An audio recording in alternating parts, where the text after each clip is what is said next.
Welcome to my channel Neha voice of شو۔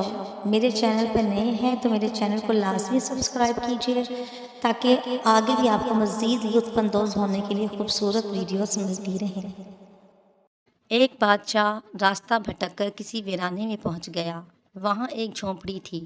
اس جھونپڑی میں رہنے والے شخص نے بادشاہ کی بڑی خدمت کی۔ وہ غریب جانتا بھی نہیں تھا کہ یہ بادشاہ ہے۔ مسافر سمجھ کر خدمت کی۔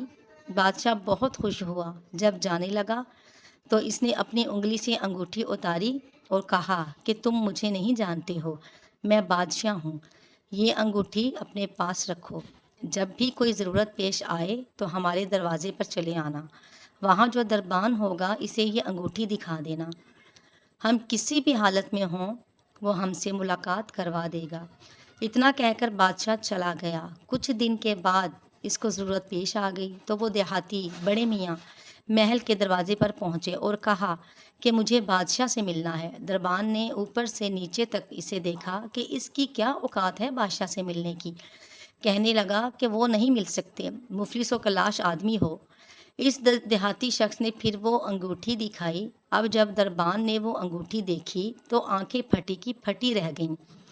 یہ بادشاہ کی مہر لگانے والی انگوٹھی تھی۔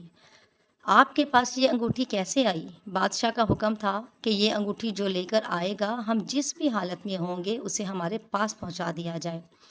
چنانچہ دربان اسے ساتھ لے کر بادشاہ کے خاص کمرے تک گیا۔ دروازہ کھلا ہوا تھا۔ وہ لوگ اندر داخل ہوئے۔ اب جو شخص وہاں چل کر آیا تھا اس نے دیکھا کہ بادشاہ نماز میں مشغول ہے۔ اس کے لیے بادشاہ نے دعا کے لیے اپنے ہاتھ اٹھائے۔ دیہاتی کی نظر پڑی تو وہ وہیں سے ہی واپس ہو گیا اور محل سے باہر جانے لگا۔ دربان نے کہا بادشاہ سے ملنے آئے ہو تو مل تو لو۔ دیہاتی نے کہا اب نہیں ملنا، میں جس کام سے آیا تھا وہ کام ہو گیا ہے، اب واپس جانا ہے۔ تھوڑی دور ہی چلا گیا ہوگا کہ جب بادشاہ نماز سے فارغ ہو گیا تو دربان نے کہا کہ ایک ایسا آدمی آیا تھا آپ سے ملنے کے لیے لیکن پھر فوراً آپ سے ملے بغیر واپس چلا گیا۔ بادشاہ نے کہا کہ اسے فوراً واپس لے کر آؤ، وہ ہمارا محسن ہے۔ جب دیہاتی واپس آیا تو بادشاہ نے کہا کہ تم مجھ سے ملنے کے لیے آئے تو ایسے کیسے واپس چل دیے؟ اس نے کہا بادشاہ سلامت، اصل بات یہ ہے کہ آپ نے کہا تھا کوئی ضرورت پیش آئے تو انگوٹھی لے کر آ جانا، ہم ضرورت پوری کر دیں گے۔ مگر یہاں آ کر احساس ہوا کہ اللہ کے سوا کوئی مشکل کشا، کوئی حاجت روا نہیں، صرف وہی ذات ہمیں فائدہ پہنچاتی ہے اور نقصان سے بچاتی ہے۔ وہ ذات ہم سب کی مالک ہے اور ہم سب اس کے در کے فقیر اور محتاج ہیں۔ وہ غنی ہے اور وہ دینے والا ہے، تو میں کسی انسان کے در پر جا کر سوال کیوں کروں؟